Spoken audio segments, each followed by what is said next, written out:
One of the best things about trading is that you can make money when the price goes up, but you can also make money when the price goes down.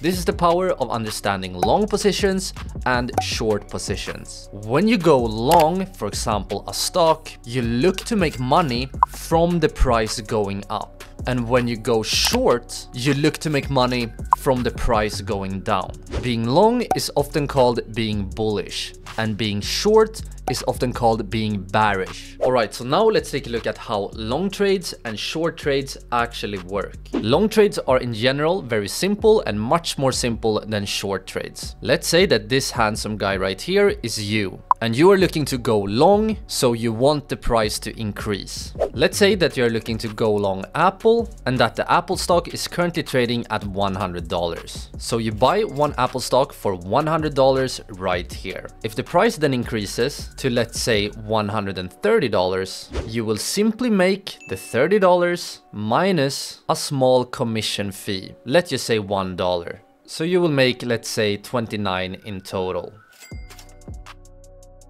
One interesting and important thing about long selling is that your upside is unlimited. It's not impossible for Apple to go all the way up here to 1,000, but at the same time, your max amount of loss is the 100 you paid for the stock. So going short, or in other words, short selling, is a little more complicated, but I will try my very best to make this explanation as quick and simple as possible. So first of all, remember that when we go short, we aim to make money when the market goes down. And how is this even possible? Well, the very first step in short selling is that we need to borrow a stock from someone else. And this guy, let's call him Rick, was kind enough to lend us one Apple stock. So after this, we owe Rick one Apple stock.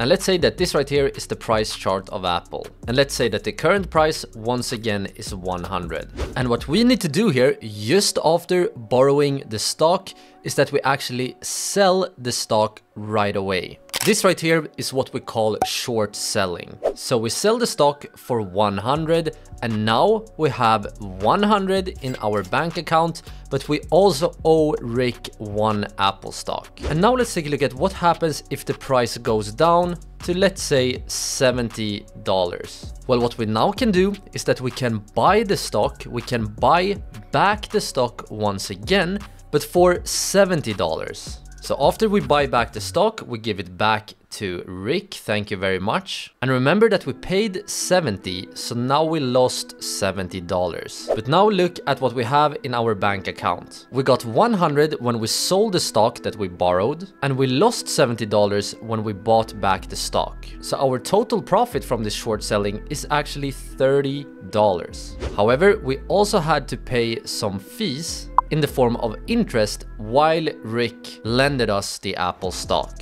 So the total profit here is equal to 30 minus the interest. And let's say that in this case, our total profit was 29. Alright guys, so now when you know about going long and going short, I think it's the perfect time to learn about the different methods in which you can short or long a stock. So I highly recommend all of you to watch this video next.